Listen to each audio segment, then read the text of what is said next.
ইতিমধ্যে SSA contractual আৰু state পুল শিক্ষক শিক্ষয়িত্ৰীসকলৰ মেৰিট লিষ্ট প্ৰকাশ পালে আৰু ছেপ্টেম্বৰ মাহৰ 2 তাৰিখে তেওঁলোকক এপইণ্টমেণ্ট লেটাৰ প্ৰদান কৰা হ'ব।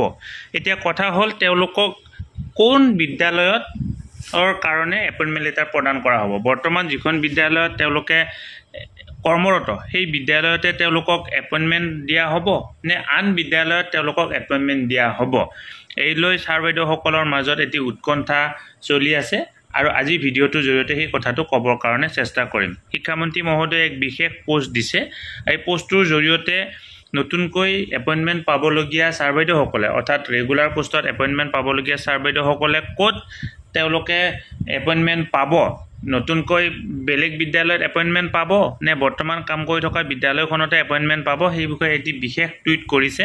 আহকচোন শিক্ষামন্ত্ৰী মহাশয়ে কৰা সেই টুইটটো চাবৰ কাৰণে চেষ্টা কৰোঁ।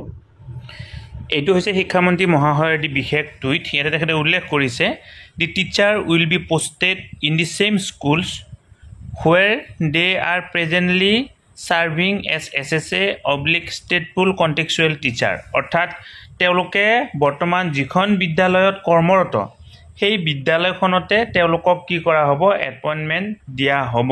অৰ্থাৎ এতিয়া ছাৰ বাইদেউসকলে বৰ্তমান যিখন বিদ্যালয়ত চাকৰি কৰি আছে এছএছএ কণ্টেক্সুৱেল হিচাপে ৰেগুলাৰ হোৱাৰ পিছতো তেওঁলোকে ৰেগুলাৰ এপইণ্টমেণ্ট পোৱাৰ পিছতো তেওঁলোকে সেই বিদ্যালয়খনতে কি পাব, চাকৰি কৰিবৰ কাৰণে সক্ষম হ'ব। অৰ্থাৎ এপইণ্টমেণ্ট তেওঁলোকে সেই নিৰ্দিষ্ট বিদ্যালয়খনতে এপইণ্টমেণ্ট লেটাৰ পাবৰ কাৰণে সক্ষম হ'ব। গতিকে ছাৰ বাইদেউসকল ভিডিঅ'টোৰ যদি এই কথাখিনি জনালোঁ, আপোনালোকে যিমান পাৰে সিমান ভিডিঅ'টো আগলৈকে ফৰৱাৰ্ড কৰিব।